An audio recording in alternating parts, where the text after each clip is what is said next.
Si Angelica Poquiz Yulo, inahan ni Carlos Yulo, ay may revelasyon tungkol sa kanilang alitan ng kanyang anak na Olympic gold medalist.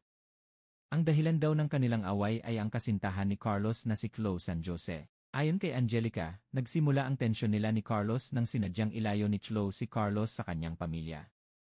Dagdag pa niya, wala siyang pakialam kung nanalo man si Carlos ng gintong medalya sa Paris Olympics. Pinatotohanan ni Angelica na hindi nila ninakaw ang pera ni Carlos pero ginamit nila ang bahagi nito para ayusin ang kanilang bahay. Ang iba pang mga kapatid ni Carlos, ayon kay Angelica, ay may sama ng loob dahil sa kanilang alitan. Kinuha, hindi naman po yun talagang totoo. Kasi nakuha naman ni Kaloy ng buong buo sa BDO yung pera niya na nagkakahalaga ng 11 million. So nakuha niya yon. Nagpasa siya. Since hawak ko yung passbook niya, no,